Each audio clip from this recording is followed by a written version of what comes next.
In this video, you are going to learn why GPT 5.6 may be the closest thing yet to a complete model that I have literally ever experienced. You will see how it handles a 90-minute engineering grind, how it builds real production systems, how it works across software and games, and heck, it even wrote a 2,800-word novella in less than 24 hours. That was pretty compelling. Also, you're going to learn why I still might be pining for another model. Today, I went outside, I touched grass.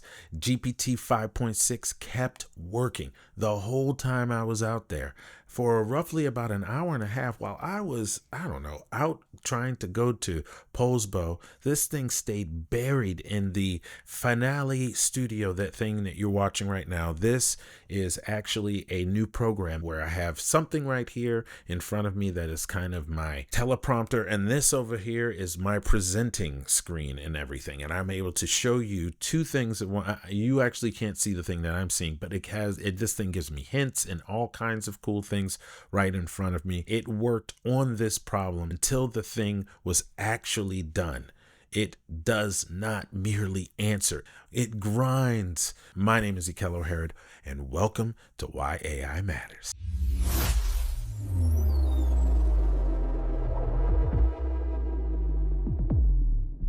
If you want to see what models can do against real work instead of toy prompts, subscribe. I have a school. It's called AI Matters to You. Look in the link below. I help you build stuff, agents, personal software, and it's all for $10 a month until the 15th, and then it's going up by a whole $7.99. So come on and get yourself into AI Matters to You as quick as a bunny rabbit. If you also like to write things, really get into story, and you want to work with AI without all the slop, there's something called Story Hacker, also in the description below. Plenty of models are brilliant for the first 10 minutes. The hard test is minute 47. When the obvious answer is failed it for the umpteenth time and the evidence is completely messy and everything you look at is spaghetti. GPT 5.6 keeps reading, keeps checking, keeps repairing, it keeps verifying. It is unusually willing to really dig deep and earn that answer for it. All of the marbles, it's looking for that answer. That persistence changes the size of the job that I'm willing to even give the daggone thing. I think it can handle anything right now. GPT 5.6 Saul authored the original one-off finale studio inside of Codex Desktop. It's the thing that did this. It made this program for me. I've got the studio became the foundation for a reusable production environment. I can now make videos incredibly efficiently and fast and give you something to look at. I even have a private guide.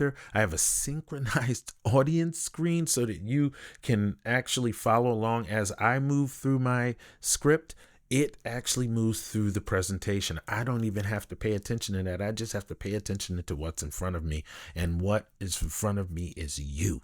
A synchronized audience screen right there. Run timing. If I want to, I can time this whole thing out so that this section was only a minute long and it can be completely scripted out, and I can do rehearsals very easily. And that's actually one of the most important things, that I am able to rehearse this and know exactly where I'm going. I used GPT 5.6 to close the remaining story.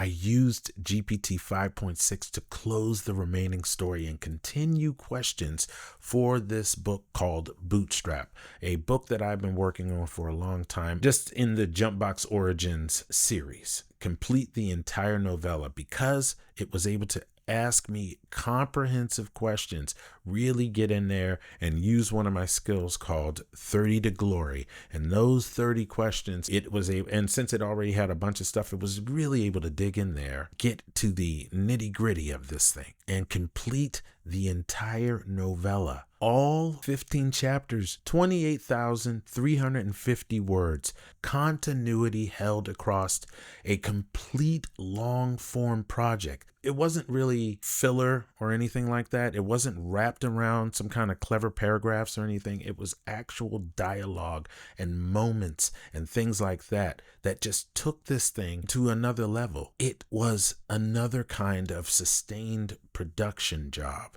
I was able to easily move through each one of the chapters. Once I built the story and I knew exactly what was going to happen from moment to moment, all I had to do was be surprised by its execution. Writers are reporting strong prose. I mean, I'm getting a lot of the people in the story hacker community actually saying to me that all the way down to Luna, they're getting great prose and how cheap that is. But writing is only one lane. My own results say the real story is range, software engineering, games, production systems, debugging infrastructure, publishing tools. You want anything that you can think of, any kind of long form continuity, it eats that for lunch. GPT 5.6 can move between radically different jobs without even becoming a specialist. It doesn't have to lock in to just become a specialist in that thing. It is such a general intelligence trapped in one single identity and able to really lock in. Previous models often forced some kind of a choice. You either had something that was like a strong coder or great communicator or a weak communicator and a great strategist, or some type of impatient like engineer who just wants to get everything done fast. I mean, sometimes you even had fast builders, unreliable finishers. All these things are a thing of the past, but GPT 5.6 isn't perfect in all of those different lanes. It is incredibly shockingly complete across almost all of them, but it's not absolutely perfect. It's not that other thing. It is definitely not the other thing, but this is amazing right now. It can really do a lot. I don't think that GPT 5.6 is better than Fable. I'm going to say that really bluntly. I do not think GPT 5.6 is better than Fable. It's not better than Fable. Fable still has this particular kind of whole system judgment that I have just not seen anywhere else. And it makes amazing plans.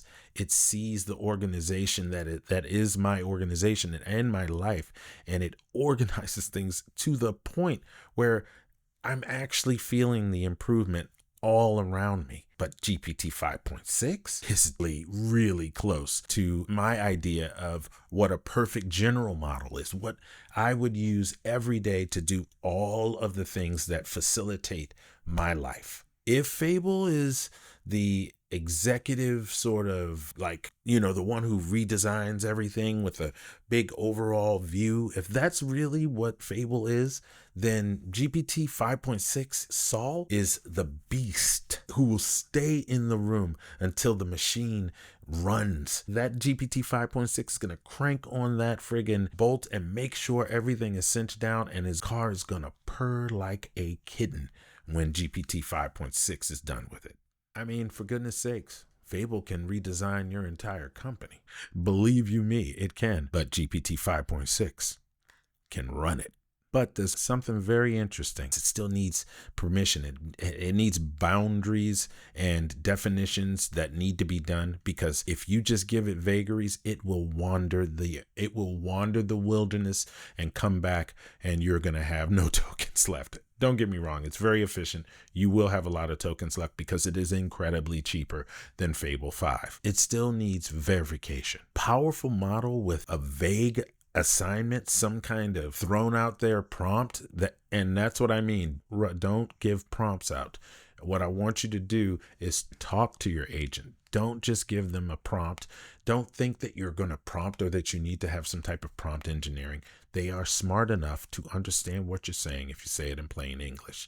A powerful model with a vague assignment can make a very large mess. I'll give you an example. There's a person that I watch on X. They had all of their stuff. They had things connected in a weird way. GPT 5.6 zapped their whole hard drive.